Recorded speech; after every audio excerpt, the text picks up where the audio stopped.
सात संगत जी प्रेम से कहना धन निरंकार जी। सात संगत जी सदगुरु की बड़ी कृपा है, बहुत बहुत शुक्राना है कि आप संतों की चरण धूलि मिलती है। सात संगत जी आज दासी आपके बीच ऐसे थॉट लेकर उपस्थित है कि भक्ति करने के लिए हमें पहले किन 5 प्रणों का पालन करना पड़ता है। सत्संग जी पवित्र अवतार वाणी में बाबा जी ने कहा कि अवतार 5 प्रण जो ना माने शब्द बोध हो सकता नहीं। सत्संग जी ब्रह्म ज्ञान लेने से पहले ब्रह्मवेत्ता महात्मा हमको 5 प्रणों बताए कि उन 5 प्रणों का हम पहले पालन करें।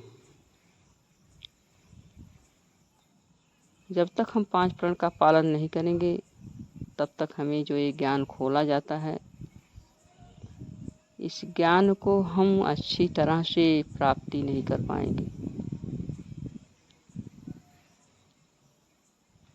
उस 5 प्रण में पहला प्रण ही है तन मन धन निरंकार का है।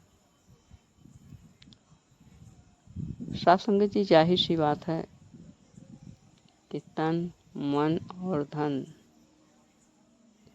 ये परमात्मा की देन है और परमात्मा का ही हमें समझना चाहिए, नहीं बिल्कुल मान लेना चाहिए। क्योंकि हकीकत है कि तन मन धन में जो भी हानि या लाभ होता है उस पर हमारा कोई बस नहीं चलता है, ये हमारे बस से परे है। जब जिस पर हम कोई हक जताते हैं तो उसमें हम फेर बदल करने का हमारा अधिकार होता है, लेकिन इस तन मन धन पर हमारे द्वारा कोई फेर बदल या परिवर्तन नहीं किया जा सकता है। जब हम इस पर परिवर्तन नहीं कर सकते हैं तो हमारा कैसे, अर्थात परमात्मा ही इसमें फेर बदल कर सकता है, परिवर्तन कर सकता है, लाभ दे सकता है, हानि दे सकता है। सत्संग जी इस पहले प्रण को ही यदि हम अच्छी तरह से मान लें तो सत्संग जी भक्ति हमारी शुरू हो जाती है।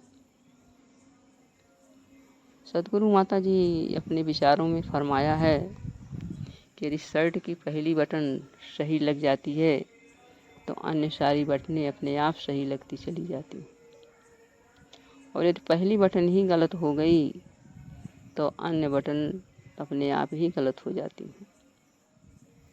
सत्संग जी इसी तरह से हमारा पहला प्रण जो है, जो हमें बताया गया, इस पहले प्रण को यदि हम मान नहीं पा रहे हैं तो अन्य प्रणों को मानने का कोई सवाल ही नहीं उठता है। पहले हम इस 5 प्रणों में जो पहला प्रण है उसकी पालना अच्छे ढंग से करें। जिसकी वस्तु उसकी समझो काम नहीं तकरार का है, का अवतार है। पहला प्रण है तन मन धन निरंकार का है, परमात्मा की देन है। ये जब इसमें चाहे कोई हानि कर दे, जब चाहे लाभ दे दे, हमें दोनों में इसका ही शुक्राना करना है। क्योंकि परमात्मा जो होते हैं ये कभी किसी की हानि नहीं करते हैं, अच्छे के लिए ही करते हैं। जैसे कभी कभी हमारे शरीर में कोई बीमारी लग गई, कोई रोग लग गया तो हम परेशान होते हैं कि ठीक नहीं हो पा रहा है। शारीरिक तौर से भी परेशान होते हैं, मानसिक तौर से भी परेशान होते हैं, पूरा परिवार परेशान होता है।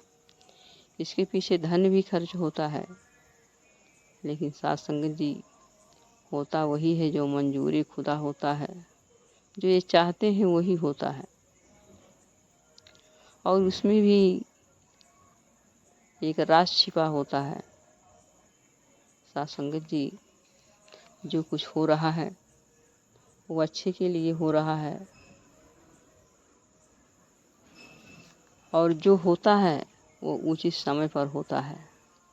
परमात्मा की कृपा से वही समय उचित होता है जब वो होता है। हम अपने मन से भले ही सोचें कि ये पहले क्यों नहीं हो गया, अब क्यों हो रहा है, तो साथ संगत जी पहले इसलिए नहीं हुआ कि उसका समय नहीं था। अब इसलिए हो रहा है कि आज सद्गुरु कृपा से उसका समय आ गया है। हर पल हमें, हर क्षण हमें सद्गुरु को आगे रख करके सद्गुरु की रजा में ही रहना चाहिए। साथ संगत जी इस 5 प्रण को मानने के बाद हमारी जो भक्ति शुरू होती है, भक्ति अपने आप सही रास्ते पर चलती जाती है। क्योंकि यदि हमारे जीवन में इस 5 प्रण उतर जाएं तो हमारा जीवन एकदम मर्यादित हो जाता है। मर्यादा में हम रहने लगते हैं, जो कि सद्गुरु को बहुत पसंद है। मर्यादित जीवन, संतों का मर्यादित जीवन, मर्यादा में रहना ही सद्गुरु को पसंद है। 5 प्रण पर हम यदि चलते हैं, पूरी तौर से इसको मानते हैं, तो हमारे जीवन में गलतियां हो ही नहीं सकती हैं। जब हमारे जीवन में गलतियां नहीं होंगी तो साथ संगत जी जिस भी समाज में हम रहते हैं तो वास्तव में सभी लोग हमको संत कहने लगेंगे। सद्गुरु ने तो हमको संत बना दिया है, लेकिन संत जैसा हमारा कार्य नहीं हो रहा है। और जिस दिन हम संत जैसा कार्य करने लगेंगे, अर्थात 5 प्रण की पालना हम करेंगे, तो हमारा जीवन अपने आप संत जैसा हो जाएगा, और आगे वाला स्वयं हमारे क्रियाकलापों को देखकर संत कह देगा, भाई बड़े संत हैं। तो आइए साथ संगत जी, सद्गुरु का जैसा आदेश है कि हमें ये 5 प्रण जो दिए गए हैं इसका हम पालन करें, इस पर चलें। और जब तक हम इस पर नहीं चलेंगे तो बाबा जी साफ साफ शब्दों में कह रहे हैं, जो ब्रह्म ज्ञान की दात हमको मिली है हम उसको जान तो लिए हैं, लेकिन साथ संगत जी प्राप्त नहीं कर पा रहे हैं। और जब तक प्राप्त नहीं कर पा रहे हैं तब तक हमारी भक्ति अधूरी है। तो आइए साथ संगत जी सद्गुरु माँ से अरदास करें, सद्गुरु माँ कृपा करिए कि हमारे जीवन में ये भक्ति केवल नाम के लिए ना रह जाए, बल्कि हम इसमें डुबकियाँ लगाते हुए अपने जीवन को ठंडक और दूसरों को भी ठंडक देते चले जाएं। प्यार से कहना, धन्य निरंकार जी।